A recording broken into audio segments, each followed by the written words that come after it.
Assalamualaikum warahmatullahi wabarakatuh. Kami dari mahasiswa Universitas Negeri Makassar, Fakultas Seni dan Desain, Prodi Desain Komunikasi Visual, Angkatan 2022. Perkenalkan, nama saya Muhammad Habil Al-Farabi. Perkenalkan, nama saya Muhammad Arif. Perkenalkan, nama saya Muhammad Nurikra. Perkenalkan, nama saya Muhammad Sulaiman. Perkenalkan, nama saya Muhammad Fauzan. Di sini kami akan membuat rangkuman video tentang metodologi desain. Berikut rangkumannya.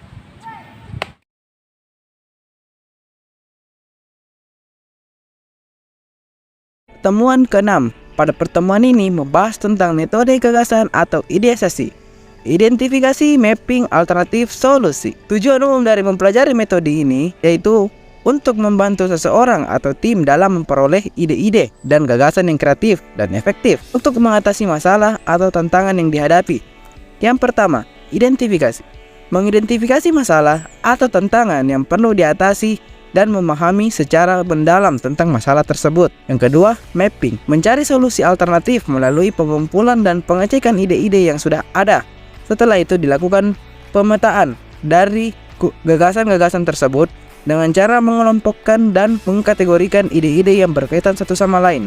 Yang ketiga, alternatif solusi. Menghasilkan alternatif solusi yang terbaik adalah memilih ide-ide yang paling layak, mempertimbangkan kelebihan dan kekurangan dari setiap solusi, serta mengevaluasi solusi yang telah dihasilkan. Adapun beberapa metodologi pemikiran desain utama. Yang pertama, 4D. Metodologi ini membagi proses desain thinking menjadi 4 tahap, yaitu discover, design, develop, dan deploy.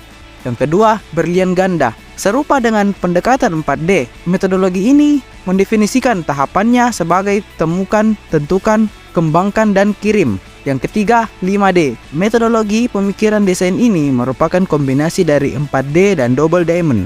Yang keempat, deep dive. Ini lebih merupakan alat daripada metodologi dan berbagai tahapan dalam deep dive, yaitu memahami, mengamati, memvisualisasikan, mengevaluasi, dan memperbaiki dan menerapkan. Adapun beberapa strategi pemikiran desain yang diperlukan dalam tahap ini. Yang pertama, stake gate. Metodologi pemikiran desain ini berfokus pada aspek ekonomi dan keuangan dalam menyampaikan ide atau solusi sebagai produk atau layanan. Yang kedua, pentahlon. Metodologi ini adalah salah satu metodologi terpenting dalam pemikiran desain secara khusus karena memberikan penekanan khusus pada interaksi dengan lingkungan dan dengan orang-orang dalam proses pemikiran desain. Yang ketiga, Simon Herber. Metodologi ini membagi proses menjadi 7 tahap, yaitu menentukan, meneliti, mendesain, membuat prototipe, memilih tujuan, mengimplementasikan, dan mempelajari. Beberapa metodologi pemikiran desain untuk dipertimbangkan. Yang pertama, Bootcamp atau Stanford. Salah satu metodologi yang paling terdefinisi dengan baik ini mendefinisikan langkah-langkah sebagai empathize, define, idea, prototype, dan test.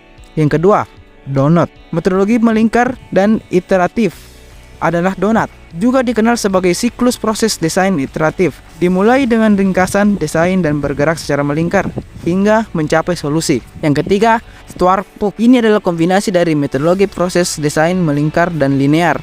Ini berguna untuk masalah teknik. Yang keempat, chaos sirkular. Metodologi lain dari pemikiran desain yang melingkar dan berulang ini mencakup interaksi perusahaan di dalam lingkaran dan lingkungan serta orang-orang di luar. Yang kelima, spiral. Ini mendukung proses incremental di mana peningkatan dan penyempurnaan produk dilakukan secara bertahap hingga mencapai pembuatan prototipe dan akhirnya inisiasi produk. Sekian dan terima kasih. Wassalamualaikum warahmatullahi wabarakatuh.